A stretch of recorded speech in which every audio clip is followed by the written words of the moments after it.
the first activity that we carried out.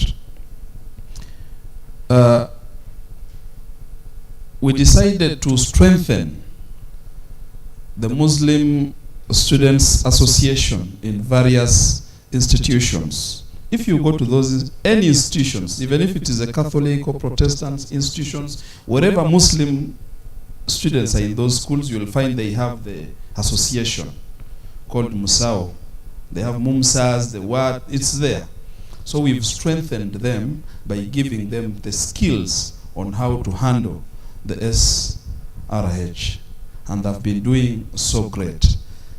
Yesterday we had meeting with the patrons of the central region. And one of the topics that was discussed was the issues of taking back our young sisters to school, because they have already faced challenges. They are pregnant, and so. But how do we now integrate them back to the system?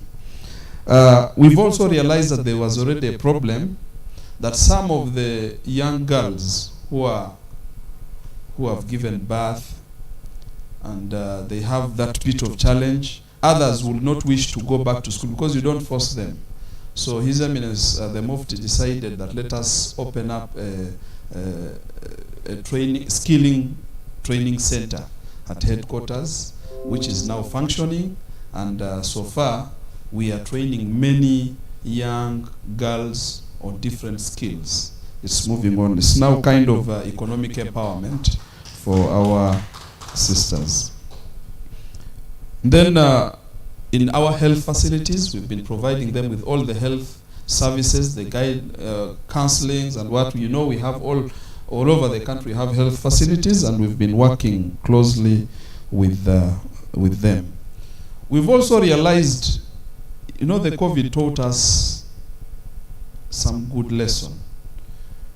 If you hear from the presentations here, they were showing us that school is the safe place for keeping our children.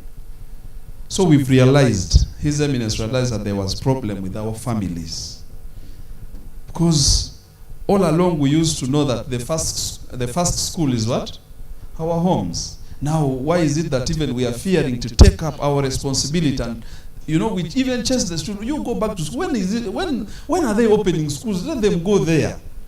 So parents have forgotten their responsibilities. Now we are embarking on giving them more education on how they can take good care of their children, because there's a very big problem already in line with that. And to make matter worse, Mr. Semakula, we've realized that there's a problem with boy child.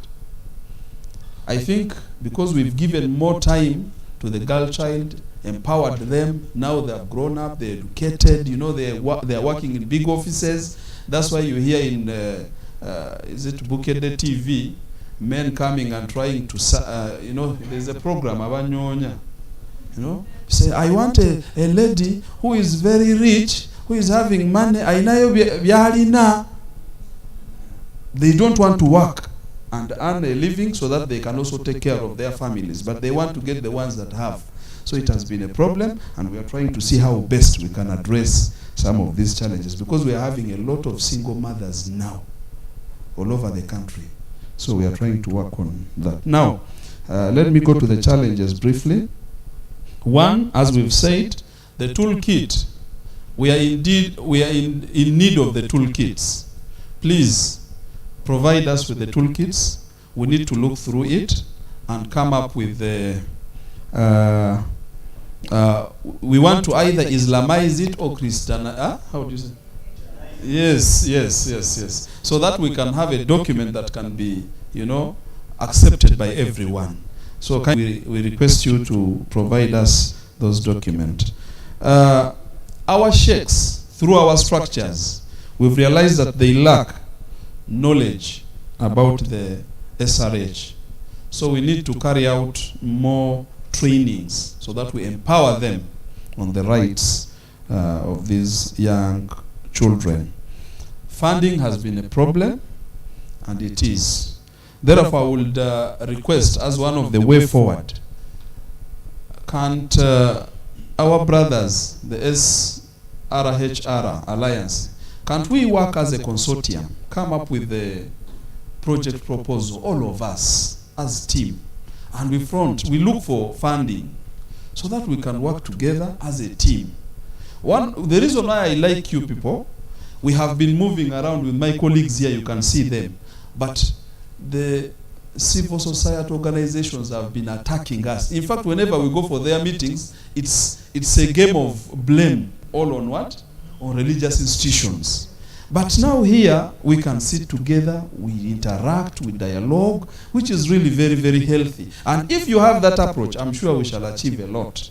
But the moment we always go for your meetings and you attack us, you say, these religious leaders, they're the problem, they're this and that, I doubt if we can achieve anything, because we have the mass with us.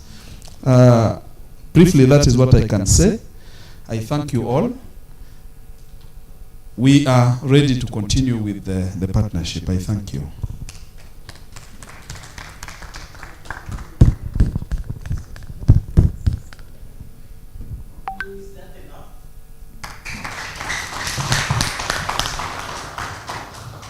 Have a sheikh who is on top of something. Thank you. I like that.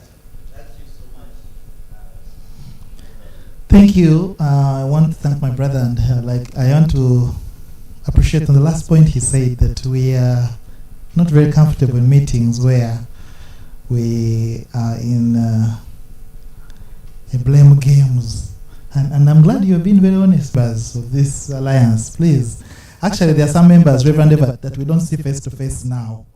I don't want to name shame there, but I almost did, who have taken it that we are the problem and they are the solution.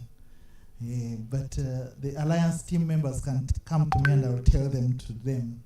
We're done. I think we have taken on the information of saying faith leaders must also incorporate this.